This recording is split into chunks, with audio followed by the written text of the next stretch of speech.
para poner un poco en antecedente, aunque la mayoría de la gente que te va a ver, por supuesto, te conoce, Gonzalo Pérez Sarró, eres investigador, escritor, especializado en el mundo, por así decirlo, del misterio.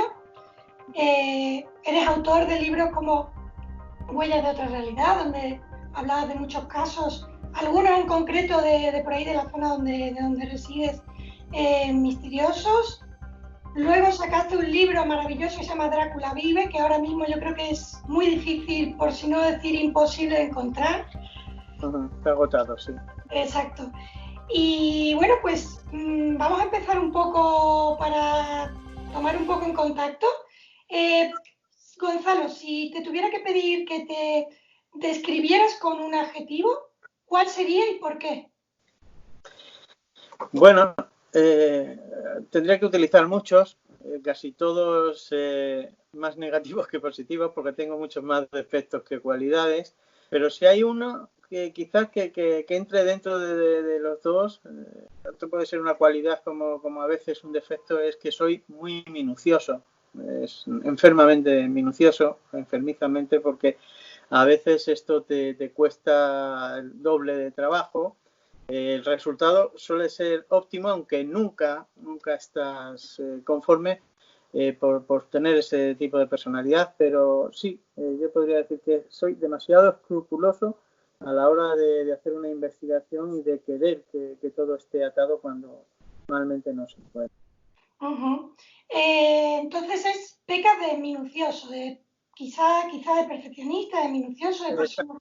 Perfeccionista, puedes decirlo así, obsesivamente a veces, porque bueno, los años te van haciendo, eso también es cierto, que uno nota la edad y cuanto va cumpliendo años, conforme va siendo mayor, le van importando algunas cosas menos, ¿eh? Eso también es cierto, que llega un momento que a veces cosas que tomabas en consideración y evitabas que ocurrieran, ahora te dan un poco igual, eso también es cierto.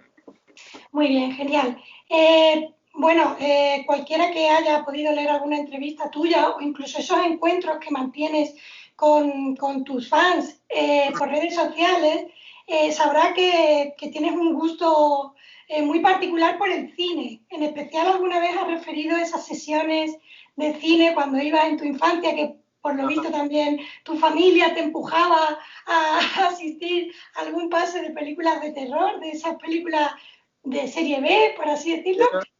No sé si mis padres estarían conformes con que yo haga esta publicidad de que desde muy pequeño me llevaban a películas de terror, que ahora, bueno, no pueden ser un poco infantiles o un poco, no sé, ingenuas, ¿no? Porque estamos hablando del cine de los... Yo iba en los 70, pero en el cine de los 60.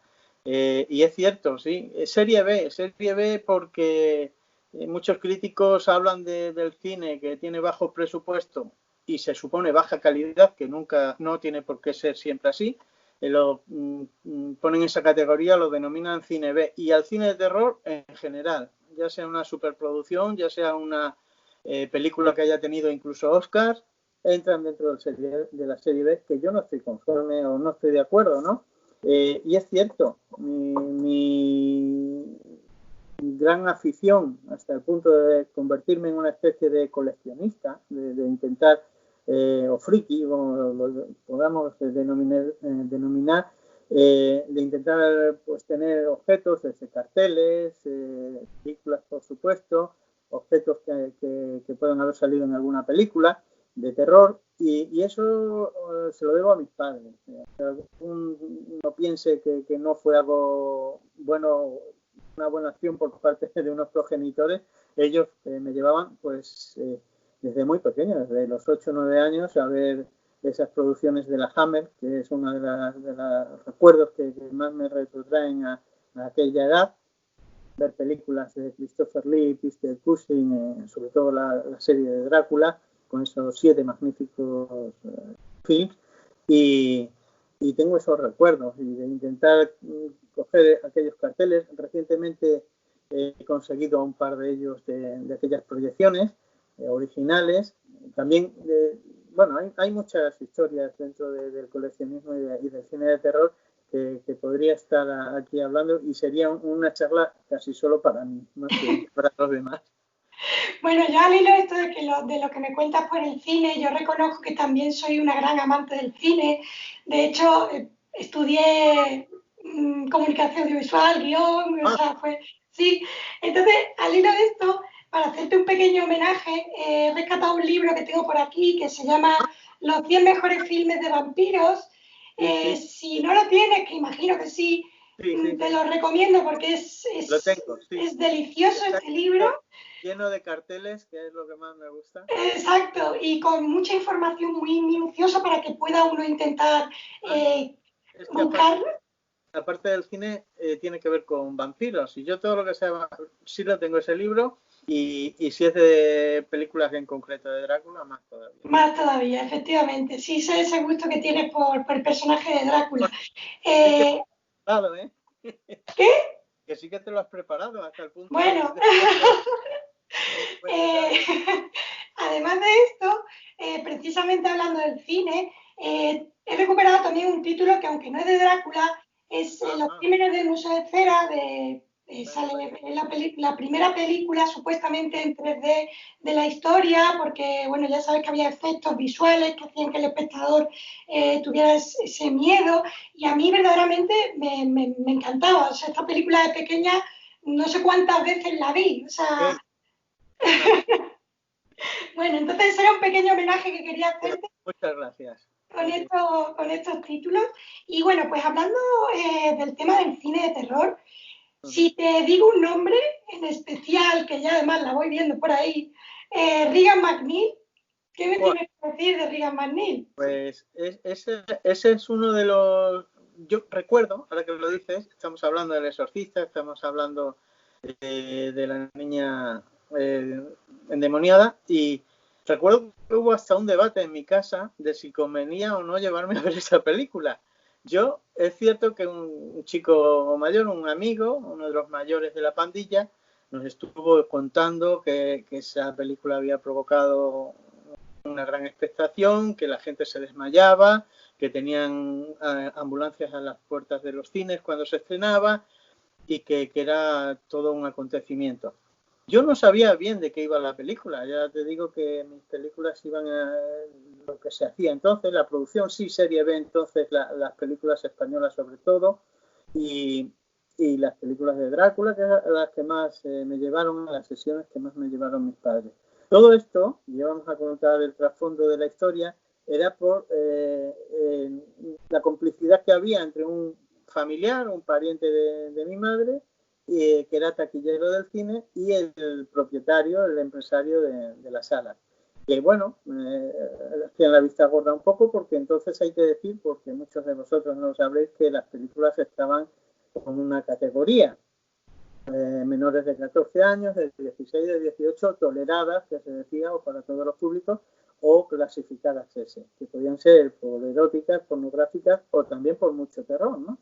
Y esta era extrema, ¿no? Yo cuando llegué y vi el cartel, algo extraño sucede en esta casa y un sacerdote ha sido llamado como último recurso. Este sacerdote es el exorcista. Si rezaba, y eso es lo que yo estaba viendo mientras estaba en la larga cola del cine.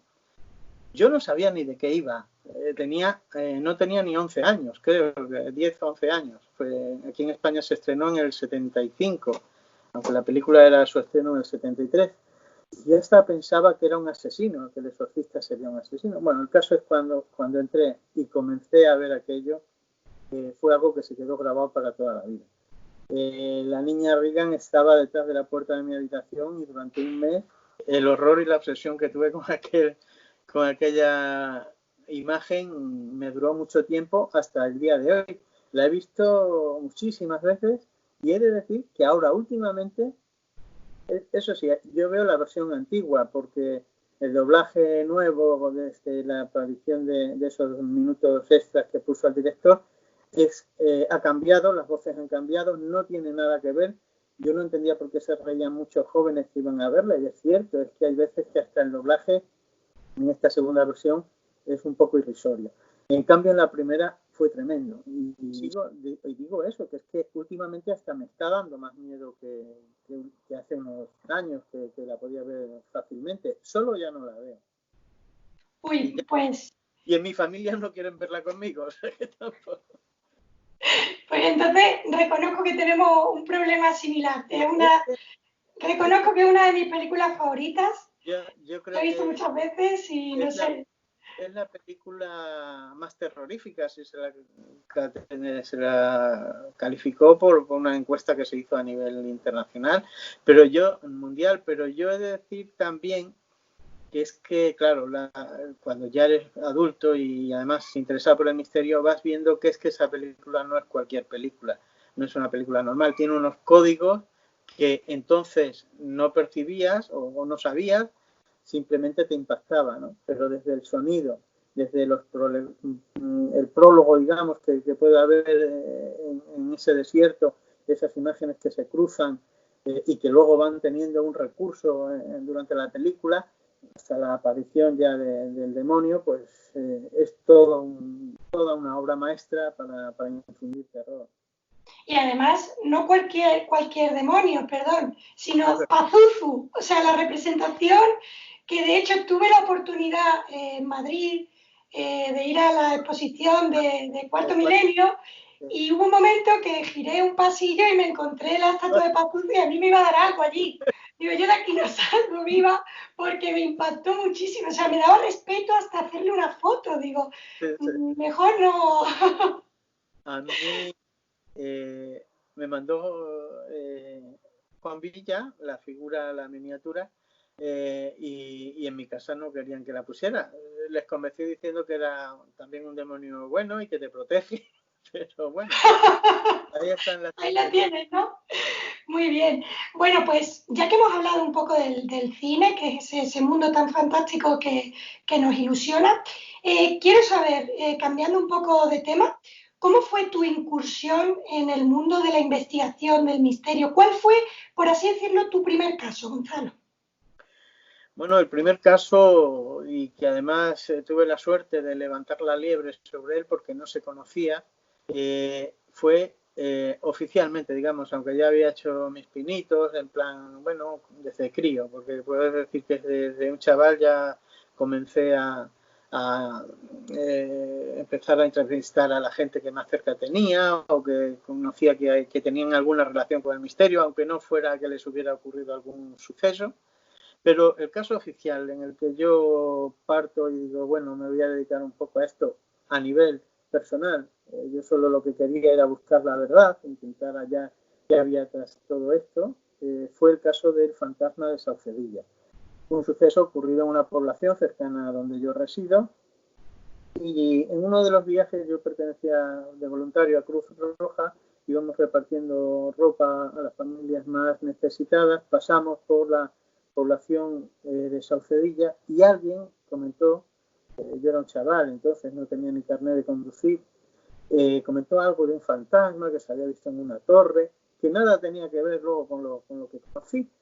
Y el año siguiente yo había entrado a trabajar en la COPE, bueno, entonces no era de COPE, era Radio Navalmoral, una emisora privada, y me dieron la oportunidad de hacer un programa sobre estos temas. Y digo, bueno, ya tengo coche, ya más o menos puedo intentar, no sabía ni cómo se hacía. Juanjo Benítez, una vez le pregunté, y bueno, cuando le conocí, que cómo se hacía esto de investigar, me respondió algo obvio, pero al mismo tiempo certero, ¿no? Investigar se aprende investigando. Y eso es lo que había empezado yo a hacer por mi cuenta. Fui a ver al pueblo, si localizaba testigos, después de toda una tarde conseguí hablar con las dos testigos principales de este caso. Un ser tremendamente alto, de una estatura de unos 3 metros, que se paseó flotando, porque no tocaba el suelo, con una vestidura talar negra, como ensotanada, por la población de Saucedilla durante una semana. Todos los atardeceres de esta población de unos 300 habitantes entonces se cobijaban en casa porque les daba miedo encontrarse con aquella presencia. Y fueron varios casos, ¿no? Digo, fue el primero, y a través de él y de Juanjo Benítez, que bendita casualidad que pasó a los pocos meses por aquí, fue a la emisora a ver si alguien sabía de casos por la zona, y allí estaba Gonzalo, un chaval de 18 años, 19, y le comenta este caso. Se llevó las cintas, las cassettes de entonces del programa que yo hacía, un programa muy cándido, muy ingenuo, por muchos efectos especiales y que a él le encantó y el caso me hizo la visita de nuevo y dijo, ¿te vienes conmigo a Saucedilla? Y estuve fantásticamente unos días investigando con él y a partir de ahí ya dije, esto es lo que me gusta. Ajá. Entonces, si te tengo que preguntar por un referente para ti, una persona que la tengas como referente. Pues lo acabamos de nombrar, Juan José Benítez fue mi maestro, además yo lo he considerado siempre mi padre ufológico porque lo que más investigué al comienzo y fue a través de sus libros fue el fenómeno OVNI.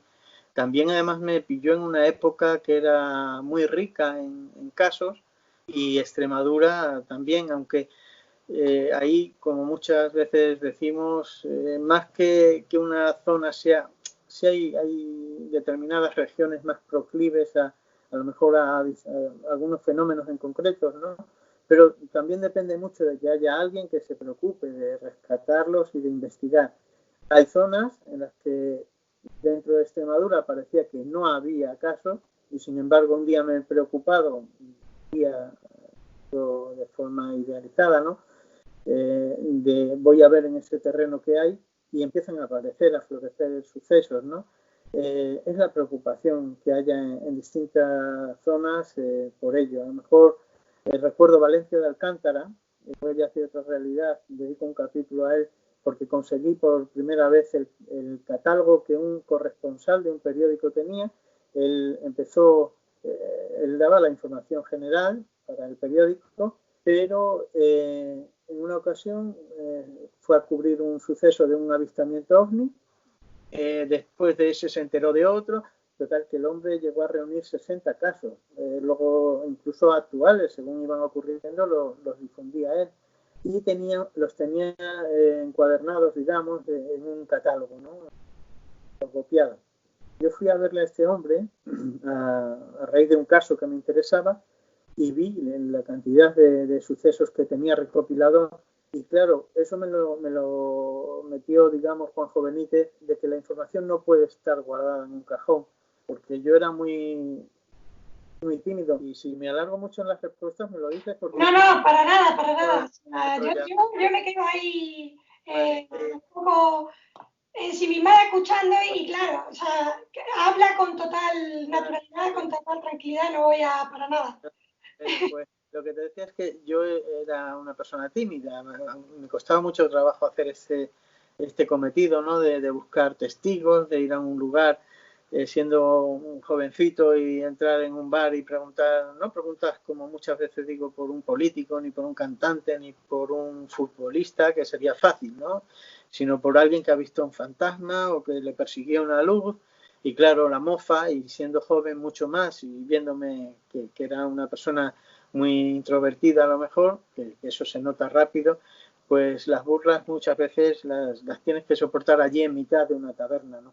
Bueno, pues eso a mí no me importaba porque era algo que iba guardando. Y digo, Juanjo fue el que me dijo, luego posteriormente Iker también, esto hay que sacarlo a la luz, no te pertenece. La gente, buscamos que la gente se conciencie de que estos sucesos ocurren, de que hay gente que lo pasa mal por ello y de que si a alguien le ha pasado con solo que haya una persona que le haya ocurrido algo parecido a lo que tú has contado, pues se va a sentir mucho más reconfortada leyendo o viendo o escuchándote el relato de otra persona. Y como digo, este hombre tenía 60 casos allí guardados.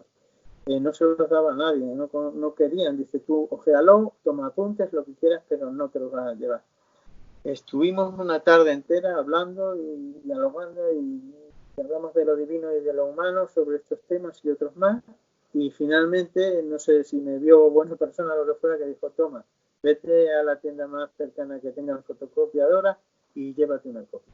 Y ¡Qué regalo! Fue para mí un momento muy emocionante. Eustasio López se llamaba este cronista que ha muerto ya y al que le debo pues muchas cosas, muchos ratos en su despacho, pequeño despacho como de arqueología, porque tenía muchos restos arqueológicos, muchos recuerdos, y yo lo pasaba.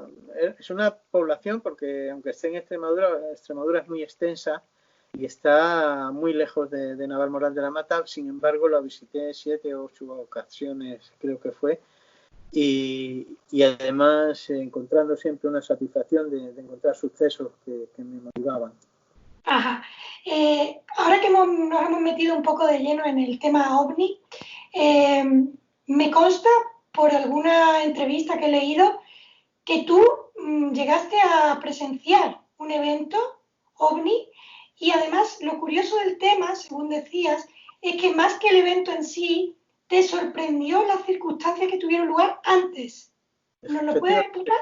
Elena, muy acertado, porque son curiosidades que ocurren y en la mayoría de las ocasiones de los avistamientos OVNI, digamos, con cierta enjundia o con cierta entidad, que no sea simplemente una luz que puedes confundirte en lo que estás viendo, una luz en el firmamento. Cuando hay un suceso de este tipo, suele haber un preámbulo que es igualmente misterioso. ¿Cuántas veces no nos han contado los testigos de ovnis, de avistamientos, que iban solos en la carretera, que incomprensiblemente dejó de haber tráfico y se encontraron solos en la carretera durante unos kilómetros y luego ocurrió esto, ¿no? He tenido hasta el suceso de 2 personas en pleno día, en pleno agosto a media mañana, a las 12 del mediodía o así, pararse uno en dirección contraria del otro porque están viendo un objeto que proyecta una luz desde una altura considerable, una luz en el suelo. Estamos hablando de las 12 del mediodía en el mes de agosto, ¿cómo sería aquel foco para que diera en el suelo? Bueno, pues ambos testigos se bajan, uno era un operario de Telefónica, se baja de su Land Rover y se pone a mirar aquello en el cielo, y el otro iban con un Citroën Dian 6, estoy hablando de hace años, igualmente mirando. ¿Qué es lo lógico que ocurra después de que aquella luz se va? Pues lo lógico es que esos 2 testigos, más porque es algo tan extraño, algo que solo te ocurrirá a lo mejor una vez en la vida, se paren a comentarlo, tener la sensación de que lo compartes con alguien y de que no estuviste loco en ese momento, no viste ninguna visión, y guardar para siempre que hablaste con aquella persona. Pues no, cada uno se montó en su coche, como robóticamente se marcharon del lugar y cada uno guardaría su experiencia de la forma que fuera, pero no lo hablaron. Y a mí lo que me ocurrió es que, como he dicho antes, yo era voluntario de Cruz Roja y estaba de guardia, digamos, de retén en el puesto de la Cruz Roja, atendíamos desde allí los accidentes de tráfico y pues era en verano, estábamos, digamos, al fresco, tomando fresco en la calle, y yo estaba de espaldas a la carretera, la Nacional Quinta pasaba justo por delante del puesto y en una silla sentado de espaldas a la carretera, y el resto de compañeros, los 2 o 3 compañeros que estaban conmigo, sentados en la escalinata del puesto este, y de pronto, bueno, casi siempre que me tocaba mi servicio, era por las noches, y en verano más, preguntarme por sucesos de fantasmas, casos extraños, y que contar historias, ¿no? Entonces estábamos hablando de eso, cuando de pronto dicen, ahí detrás, mira, se ha caído una luz enorme y tal. Casualidad que yo estaba hablando de ovnis, pues ¿qué pasó? Que no me lo creí. Dije, vale, dejaros ya de broma, y no quise ni darme la vuelta ni por supuesto escucharle. Digo, bueno, pues acabo, ya no cuento más de historia, porque si os estáis riendo, bueno, ellos insistieron, pero tampoco insistieron mucho, que es lo que me extrañó luego a posteriori, ¿no? La conversación siguió por estos derroteros, yo sé que se sentirían un poco frustrados de que yo no miré. El caso es que sin saber por qué estaba en la conversación y de pronto la conversación como que se aleja y algo me hace mirar hacia mi derecha. Y ahí está, que al mirar a la derecha veo un vuelo de un objeto como la apariencia era como de una burbuja, como de una pompa de jabón en la zona delantera semitransparente. Yo creía que era así. En la zona delantera iba una luz mucho más potente que parecía a la de las electrógenas, estos aparatos que se utilizan para soldar, esa luz azulada pero blanca intensa, iba silenciosa a muy baja altura, tanto que se escondió detrás de los cerros donde está el Hospital Camporañuelo, al lado de donde estábamos nosotros. No era algo en el cielo, no era algo alto, sino que pasó en vuelo horizontal durante un largo rato y yo no dije nada. Eso también es lo extraño. Simplemente cuando acabé de ver aquello, algo que fue un vuelo, llevaba un vuelo, siempre lo digo, majestuoso, una cosa que tiene como importancia, ¿no? A mí me quedó encandilado aquella luz. No luz, un objeto, era un objeto, y además del tamaño de la luna o así, de la luna llena. Y yo lo dije cuando ya acabé de verla, que podía haberlo dicho, miradlo, ¿no? Y dije, acabo de ver lo que habéis visto vosotros. El comportamiento de ellos también fue absurdo. Me miraron y dijeron, ah, vale. Y ya está, que podrían haber dicho, ves, que lo dijimos. A lo largo de los años lo he estado pensando y he coincidido con algunos de aquellos compañeros y se lo he comentado. Dice, sí, es verdad que nos extrañó tu comportamiento y me ha extrañado durante el tiempo que no habláramos luego de ello. La verdad es que es increíble, o sea, coincide con muchos testimonios de personas que han tenido avistamientos. De hecho, hace un par de años estuve entrevistando a Juan Fran Romero aquí en Málaga y él también había entrevistado a un montón de personas que por la zona esta donde nosotros vivimos han tenido avistamientos y coinciden en la actitud posterior de quedarse como autómatas sin saber bien procesar lo que ha pasado, con ese miedo a contarlo por las represalias o por las actitudes de sus compañeros. Y es muy curioso, no me deja de sorprender. ¿Tú crees, en cuanto al fenómeno ovni, bueno, mejor diría, ¿por qué crees que el fenómeno ovni está tan ridiculizado, tan denostado? ¿Por qué siempre que se habla de estos temas desde algunas instituciones, incluso los propios gobiernos, lo tratan como algo infantil, sin mucho asidero? ¿Tú crees que es una estrategia o simplemente rechazo total? ¿Cómo lo ves tú? Por supuesto que es una estrategia, es algo que ha ocurrido siempre y que ha ocurrido en todos los gobiernos y sigue ocurriendo, ¿no? Es algo que no interesa. Lo estamos viendo ahora en las circunstancias que estamos atravesando, desgraciadamente, cómo los gobiernos intentan disuadirnos o distraernos o hacer que no pensemos en lo que nos ocurre, ¿no? Y esto pasa con el fenómeno OVNI, es poner en tela de juicio los sistemas de defensa de cada país.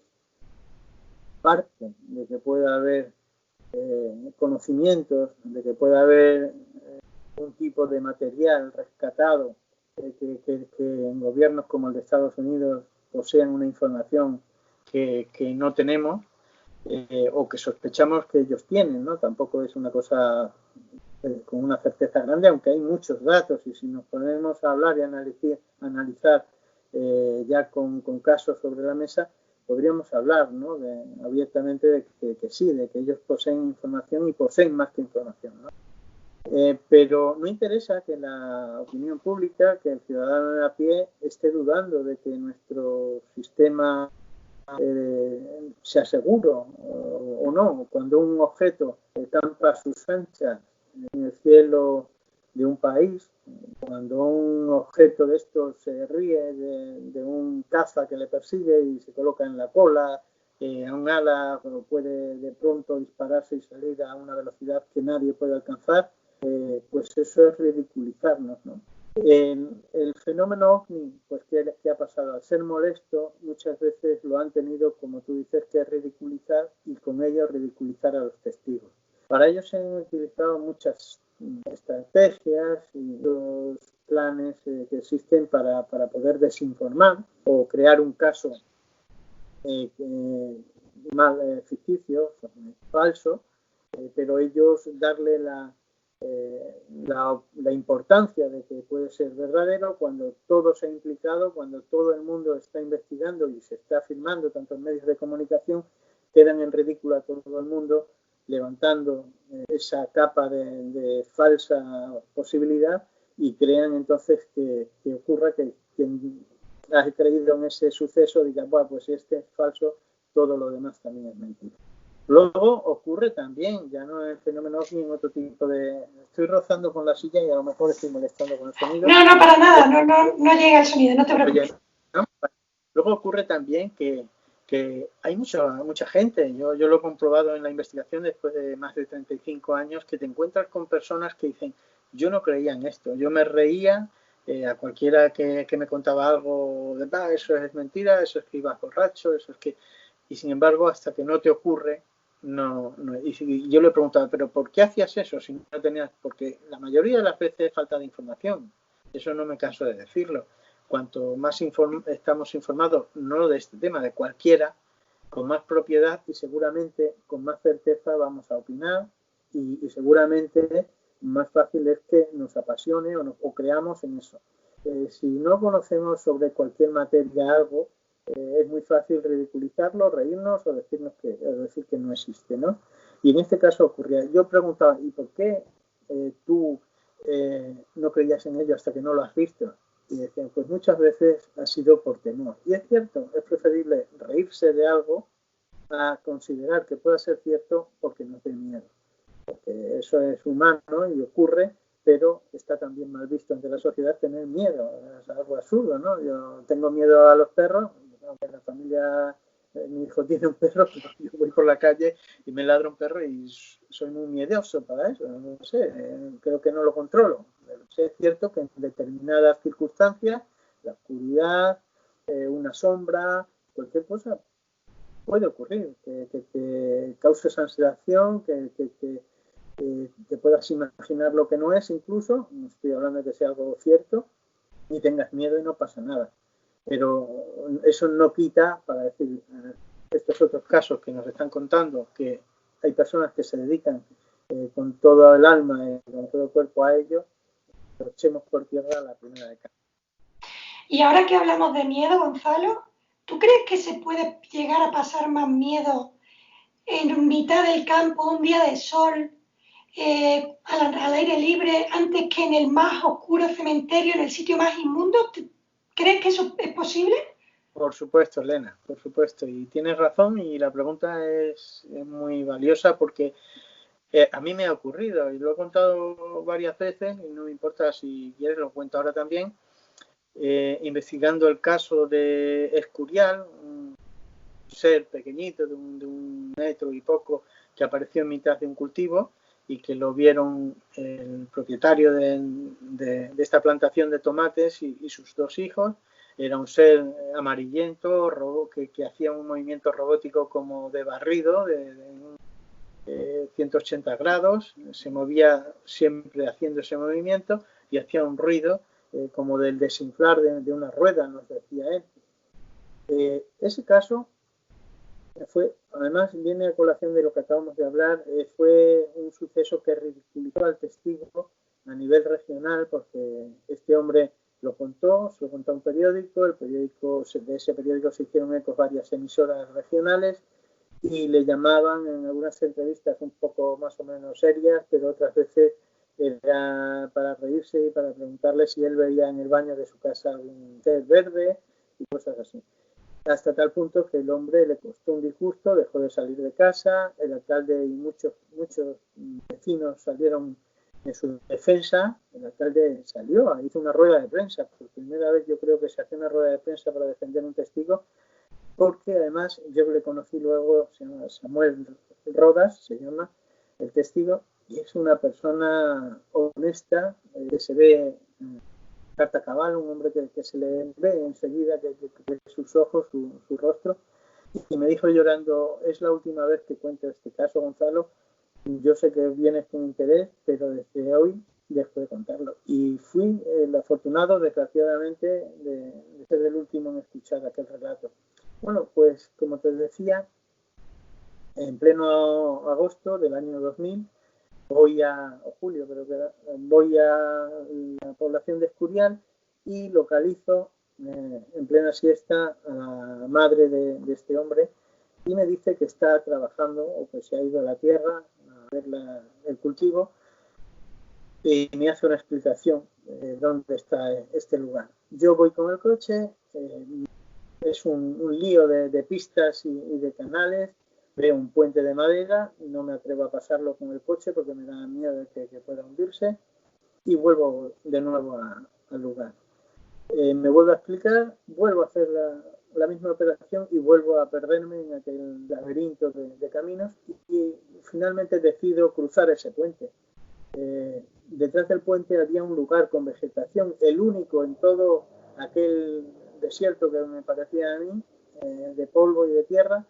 Llego a un lugar con vegetación, con árboles, con plantas, y digo, pues mira, voy a descansar aquí un rato, porque hace un calor insoportable. Pero fue abrir la puerta del coche y pisar en el terreno, y solo pisar, porque no bajé del todo. Me entró por todo el cuerpo un escalofrío y un pánico tremendo, ilógico, irracional, porque aquello no respondía a nada, al revés, estaba en un sitio, digamos, bucólico dentro de aquel paisaje, tanto que me monté en el coche y salí a toda velocidad, crucé el puente, que ni me acuerdo cómo lo crucé, y volví a la población. Y allí ya estaba el hermano, que ya me hizo un croquis, mira, tal, y fue como un GPS de entonces, porque yo fui respondiendo a lo que me habían anotado, y la casualidad es que donde estaba el cultivo y donde estaba su hermano era justo después de aquel puente, en aquel lugar donde yo había sentido aquel pánico, y allí es donde justamente habían sido las apariciones del ser. Tremendo, tremendo esto que me estás contando, Gonzalo, porque la verdad es que es curioso que una persona como tú, que lleva tantos años de investigación, cuente este relato de un lugar al aire libre, soleado, todo lo contrario a esos estereotipos de lugares que dan miedo, y me cuente esto que me estás contando tú. Enlazando con el cine y con Drácula, Terence Fisher, que fue Terence Fisher, el director del primer y el segundo Drácula de Christopher Lee, hace una voz en off en la primera película, donde Van Helsing va al castillo de Drácula y dice: a la luz del sol todo parece inocente, salvo por un detalle, no se escuchan cantar a los pájaros. Y es ciertamente, para infundir terror no necesitas sombras, no necesitas sangre, no necesitas, sino simplemente que algo no actúe como debía de actuar, ¿no? Efectivamente, esto me recuerda a una película que se estrenó hace, pues creo que un par de años, si acaso un año, que no sé si has visto, se llama Midsommar, que es una película bastante dura. El mismo director hizo otra que es Hereditary, que es una película de terror. Hace unas películas un tanto especiales, y en esta de Midsommar justamente se basa en eso. Es un terror con un sol radiante, no existe la noche, y la verdad es que es escalofriante esta película. Te la recomiendo porque es muy interesante. Muchas gracias. Bueno, y sin olvidarnos también, yo es que soy fanática de Resplandor de Kubrick, Bueno. hice de hecho un análisis en la carrera sobre la iluminación en la película y cómo se puede infundir terror con unos ventanales dando una luz blanca del reflejo de la nieve, y curiosamente es así, ¿no? Eso también puede infundir terror. Quería preguntarte, Gonzalo, todos estos años que tú has estado investigando, entiendo que han venido muchas personas quizá a buscar un poco de una explicación a algo que les pasaba, a buscar consuelo, un consejo. ¿Se te acercan personas verdaderamente asustadas buscando una solución, o tú crees que en este mundo del misterio se aprovechan otros tantos para buscar protagonismo o intentar de alguna manera aprovechar la ocasión? Tú, además, que eres una cara conocida, ¿puedes ilustrarme un poco sobre esto? Bueno, es cierto, Elena, pero son los menos, ¿no? Hay veces que te encuentras con gente. Yo en mis comienzos y de aquellos viajes de Juanjo Benítez por esta zona, tuve un caso de una persona que se inventó un suceso, una persona además que yo conocía, que me dolió doblemente, ¿no? Primero porque Juan José Benítez vino. Cierto es que él aprovechaba los viajes y pasaba para ir a otro lugar, ¿no? Pero se detuvo y tuvimos una tarde-noche dedicados a ese suceso, del que yo le había informado y del que tenía sospechas. Él también las tuvo, pero se desmoronó del todo el caso cuando le hicimos una entrevista, porque el sistema muchas veces yo antes era más conservador a la hora de sacar un caso a la luz. Primeramente lo investigaba, dejaba pasar el tiempo, meses, 5 años a veces, y volvías sobre él, y si el testigo te contaba los detalles y la historia más o menos, que algún detalle no fuera igual, pero cuando ocurre una cosa de estas no se te olvida en la vida, lo guardas como yo guardo esa esfera que vi, la veo cada vez que quiera, ¿no? Entonces no coincidió básicamente en ninguna de las partes más importantes, ni en lo que había comentado a Juanjo, ni en lo que me había comentado a mí. Y entonces sí, hay veces que es confusión, ¿no? Que la persona malinterpreta un suceso o una sugestión o algo, ¿no? Pero es cierto que la gente muchas veces recurre a uno porque solo quiere contarte la historia y se queda como conforme con eso, porque lo que quiere es descargar. No lo puede hacer a lo mejor ni a sus amistades. Yo he tenido gente a través de mis experiencias, lo que más me gusta y me salto de una cosa a otra es el contacto con la gente, tanto las rutas como lo he dicho siempre, hace poco en el vídeo también, como la firma de libros, como charlas, el saber, el ver el entusiasmo de la gente. Y en esos momentos hay gente que te cuenta sus confidencias, sus sucesos, y a veces el que le has, digamos, salvado la vida o ha sido como un salvavidas para él, porque no puede hablar de eso con nadie. He tenido un caso, el año pasado o hace 2 años, tremendo, de unas presencias delante de un cementerio, en una carretera. El testigo fue en los años 70. El testigo queda agarrotado al volante y dice que pase lo que pase, cierra los ojos y atraviesa esas figuras que están en mitad de la carretera. Y el relato me lo cuenta en una mañana de sábado. Digo, bueno, yo lo primero recepciono el caso, lo guardo, pero que si quiere podemos salir, o sea, llevarlo al programa, al Cuarto Milenio, o incluso a mi programa que tenía yo de la radio. Ningún problema, Gonzalo. En este caso, yo estoy jubilado, había sido un director de banco, persona que tenía un pasado muy conocido por todos y una persona muy respetable. Y dice, y no me importa. Y es más, yo me quedo a gusto contando el caso. Pues esa misma noche me llama por teléfono y me dice que nos olvidemos de todo y que si es posible me olvide del caso. Su familia, su misma familia había dicho que no se le ocurriera hablar de eso en público.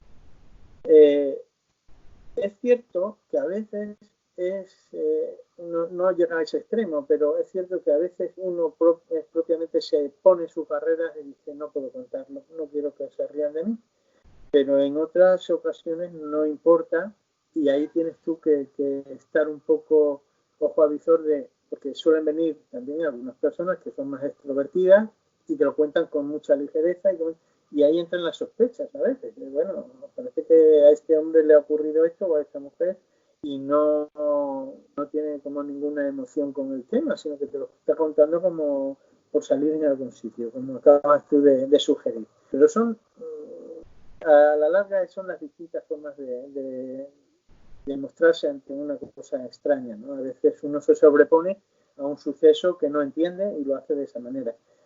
Pero sí hay ciertos casos, como hemos hablado al principio, como te he comentado, en los que hay fraude, mala interpretación, pero son los menos. Para eso está la nevera, que siempre llamó Juan José Benítez, de guardar el caso durante un tiempo y volver sobre él. A veces no las habrán colado. Bueno, pues sí, a lo mejor puede ser, pero yo creo que todo lo que he publicado, que he hecho público, no digo lo que tengo en mis archivos, a lo mejor hay algún caso que está bailando ahí, está diciendo yo no pertenezco a este mundo que me ha guardado aquí, pero lo que he publicado sí, es el testimonio de personas que realmente coinciden siempre en lo que cuentan. ¿Crees, Gonzalo, que el mundo del misterio, sobre todo a nivel investigación de campo, es un mundo que da pie al aprendizaje? ¿Tú consideras que cuando tienes esos encuentros con otros investigadores, con otros colegas, te nutres? ¿Crees que es algo valioso que te puedan aportar ese tipo de riquezas?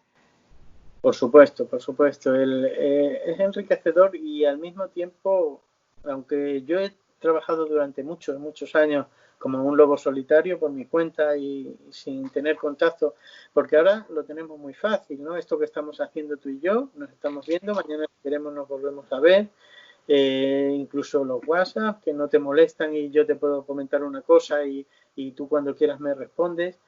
Antes yo con Juanjo Benítez aún mantengo así, porque Juanjo es así, le gusta la carta, el correo tradicional y es como me comunico con él. Pero antes, incluso de conocerle a él, era muy difícil, como no fueras a una charla a Madrid o en algún sitio que te enteraras cercano de que te iba a hablar algún investigador, no estaban accesibles. Además, tú leías sus libros, las revistas, era un mundo como muy cerrado y había muy pocos, ¿no? Ahora es más fácil y lo cierto también es que es enriquecedor y al mismo tiempo no por lo que conozcas y por lo que puedas compartir con los demás, sino por cómo te vas haciendo tú mismo, ¿no? Una persona como yo, tímida, que poco a poco y a través de algo que le apasiona, por otro es con la música, otro con otro tipo de afición o dedicación, pues he ido elaborando otro tipo de personalidad o unos escudos o unas desinhibiciones al revés, ¿no? De poder abrirme y gracias a muchos compañeros, es cierto.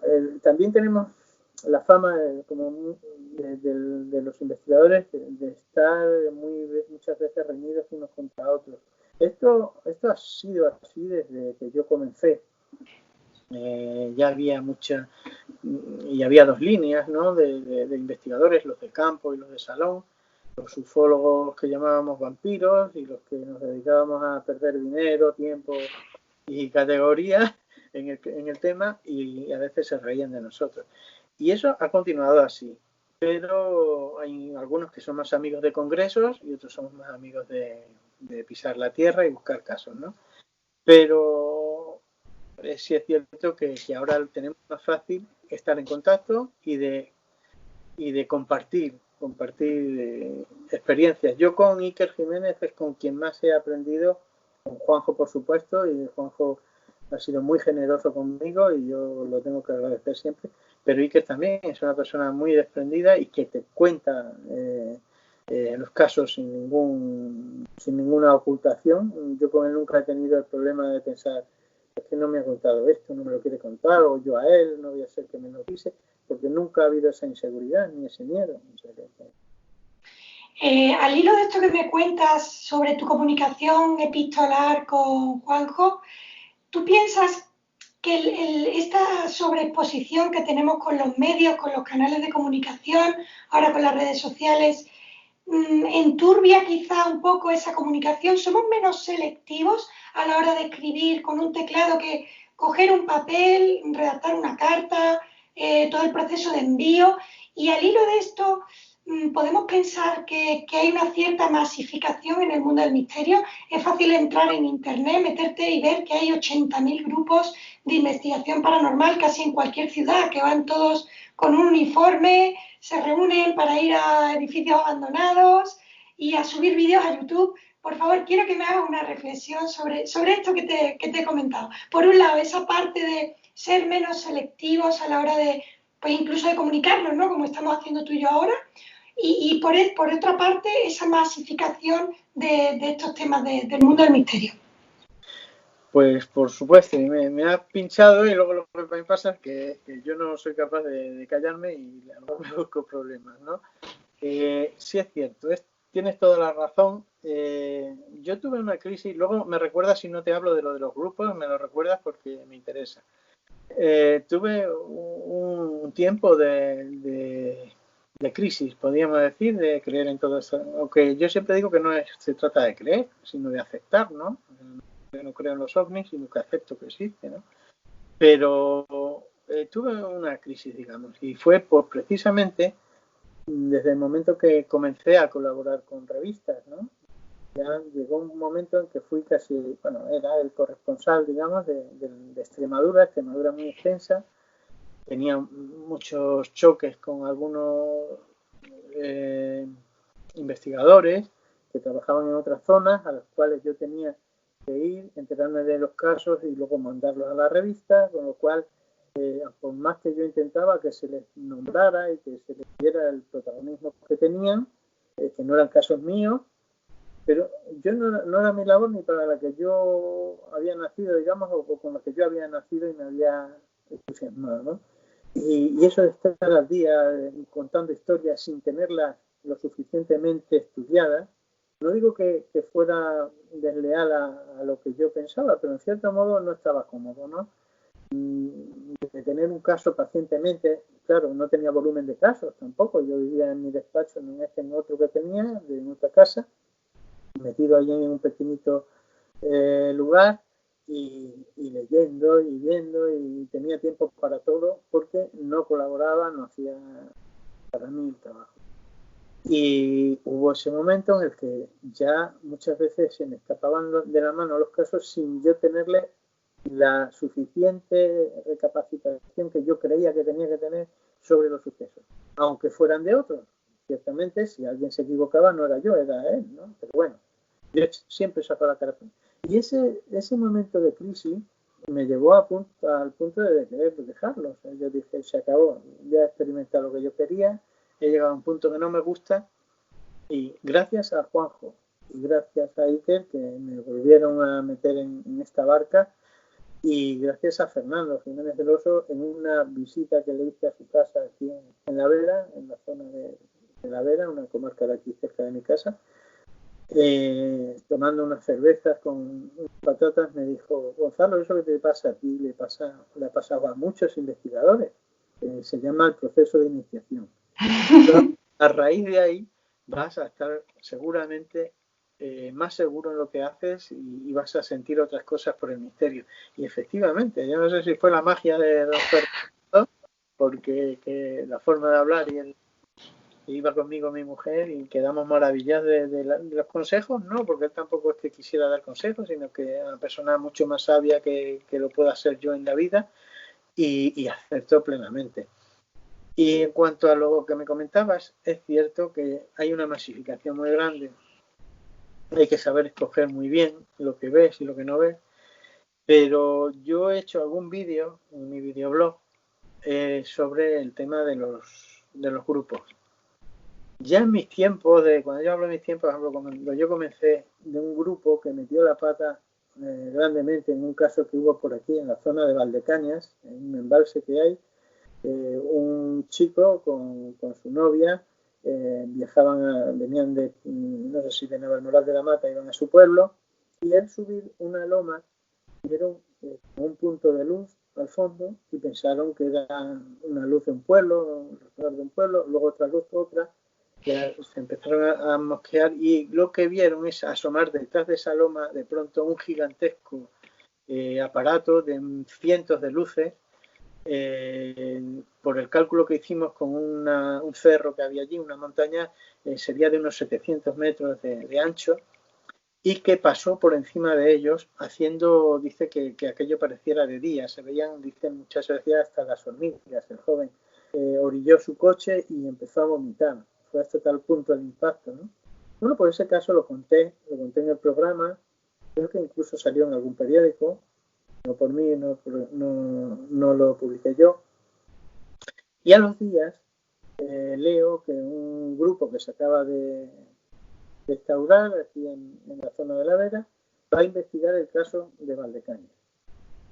Y ocurre que viajarían ese fin de semana. El caso es que el lunes salen en el periódico, uno de los periódicos regionales, afirmando que el caso era falso, que lo que vio el testigo fue el resplandor de un fuego, que ellos vieron la zona quemada incluso. Claro, eso podría quedar así, y de hecho quedó así, yo no publiqué nada más, pero yo sé lo que ocurrió allí. Porque además, según las descripciones que iban diciendo, la orientación que tomaron en el viaje no era la acertada. Valdecañas, según baja hacia Guadalupe, está a la derecha y ellos habían tirado a la izquierda. ¿Por qué? Porque había un mapa, un indicador, una señalización que tenía el mapa al revés. Yo me di cuenta, de hecho, el día que fui, yo conocía la zona, pues sabía que estaba mal. Hice una foto como curiosidad, una foto para guardarla como curiosidad y si algún día pues poner alguna nota o decírselo a alguien que cambien el mapa, que está mal, que está al revés. Y claro, ellos se confundieron y fueron a la izquierda, que verdaderamente había una zona incendiada de ese fin de semana, cuando ocurrió el caso, pero estaba a kilómetros y kilómetros del lugar donde se vio el avistamiento. Eso fue entonces, pero es que ahora he tenido la curiosidad también de encontrarme en una de las ediciones de la ruta de misterio que llevo por aquí, que fuimos a hacer el caso de la niña de comunión, las apariciones de un ser, niña, que se le aparece un testigo varias veces y que el testigo en una de las ocasiones corre tras ella y desaparece. El lugar tiene mucha leyenda, muchos sucesos que pueden estar, digamos, relacionados con el caso, y de muchos testigos que afirman haberlo visto. Pero lo que nos ocurrió aquella tarde, que llegamos, paramos en la zona del autobús, donde hay una zona de descanso, una gasolinera y un restaurante, y ahí doy la oportunidad, bueno, pues si alguien quiere ir a por un refresco o quiere ir al baño, lo que fuera, antes de entrar en la zona, que más en momentos de calor es un poco árida, ¿no? Hacemos eso y me dice una de las personas de la empresa, me viene diciendo, oye, comentan ahí que si somos los del grupo que ha venido a ver lo de la niña de la comunión, y le he dicho que sí, que venimos todos los sábados y tal, y no, unos vestidos de negro. Digo, dice, pues no, nosotros no somos. Y es que venían preguntando dónde fue lo de la niña de comunión. Y les hemos dicho que por ahí para adelante, pero no es que yo les llevo al sitio concreto donde desaparece, porque en ese lugar, justo en este punto, no crece vegetación, que es una de las curiosidades. Y allí hice una psicofonía y ocurrió, o sea, que fue positiva. Y en cambio en otros sitios de la zona no recogimos nada. Pero para eso hay que estar informado y preocuparte de la información. ¿Qué ocurre? Que fuimos a hacer la charla y tal, y los vemos ir y venir, todos de negro, con el nombre a la espalda, no sé qué grupo era, porque ni me interesé, y ir y venir a por cables, y claro, uno de los que estaban en la ruta se acercó, dice, un poco, y dice, pues están bien preparados, porque llevan muchos aparatos, pues hoy en día eso es lo que prima. Yo reconozco que en algunas investigaciones que he hecho con Cuarto Milenio ha sido un aporte suplementario muy importante, ¿no? El llevar Luis de Uriarte, que lleva su coche magníficamente equipado y que es una persona seria y que sabe lo que está haciendo, ¿no? Yo me dejo llevar por él. Pero no olvidemos que la historia, la encuesta, el patearte el lugar, los testigos, descubrir justo dónde ocurre. No, a mí no me sirve llevar a la gente en la ruta más allá o más acá, no, tengo que llevarle al sitio. Si vamos a hacer el caso de la comisaría, tenemos que entrar en la comisaría y les digo dónde ocurren los sucesos. Porque es como que le gusta la historia romana y va a ver el Coliseum y le gusta tocar y sentir el lugar donde han estado esos personajes que él tanto envidia, o sea, admira. Pues aquí ocurrió que ellos estuvieron toda la noche metidos en una ruina que sí, tienen mucho más visualmente más, y para ellos la experiencia de pasar miedo no esa noche, pero ciertamente no estaban en el lugar donde ocurren los sucesos de la niña de comunión. Y a mí me han llegado incluso a llamar de un grupo de estos para decirme que si les me interesaba a mí entrevistarles a ellos. Bueno, no pasa nada, yo tenía un programa de radio, les digo que vale, que me lo voy a pensar, y me dicen, no, pero tienes que hablar con nuestro representante. Y ahí ya se cayó el castillo, ¿no? Ellos sí que se perdieron toda posibilidad. La verdad es que me quedé impresionada porque es lo que tú comentas, para ir a un lugar, y entiendo desde mi punto de vista, esa labor de reportero, de estar detrás del caso, de hablar mucho con la gente, de sentarte en un bar y preguntar, es decir, hay que hacer un trabajo previo que quizá no es tan divertido o a la gente puede no llamarle la atención, para poder ir luego hablando con propiedad, por lo menos, o es lo que tú dices, ya no es ni siquiera eso, es saber el punto exacto donde tuvo lugar ese suceso, ¿no? Bueno, pues Gonzalo, por mi parte ha sido un placer extraordinario, te haría muchísimas más preguntas, pero entiendo que el tiempo es muy valioso y tampoco te lo quiero robar. Así que, bueno, pues simplemente lo dicho, ha sido un placer. Te doy las gracias una vez más y, No, por